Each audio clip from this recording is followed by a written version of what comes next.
Welcome to our latest tutorial on how to add a public live video post on Facebook. In this video, we'll walk you through the simple steps to broadcast live to a wide audience. Whether you're using Facebook for personal or professional purposes, live streaming is a powerful tool to engage with your viewers in real time.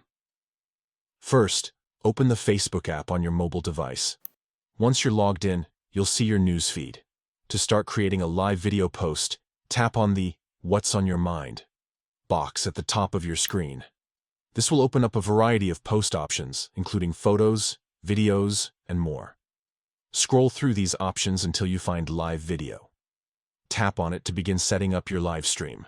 You'll be prompted to grant Facebook access to your camera and microphone if it's your first time using this feature. Now let's focus on making your live stream public. At the top of your screen, you'll see a privacy setting that defaults to friends or another setting based on your previous choices.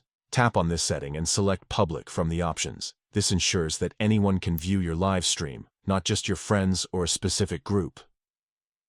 Once you've set your privacy settings, tap Save to confirm your choice. You can also add a description to your live stream to give viewers an idea of what they can expect. This is a great opportunity to entice more people to join in. With everything set up, it's time to go live. Tap the Go Live button, and your broadcast will begin immediately. Remember to interact with your viewers through comments and reactions to make the experience more engaging. When you're ready to end your live stream, simply tap Finish. Your video will be saved on Facebook, allowing you to share it later or use it for future content. That's it. With these easy steps, you can now broadcast live to a public audience on Facebook.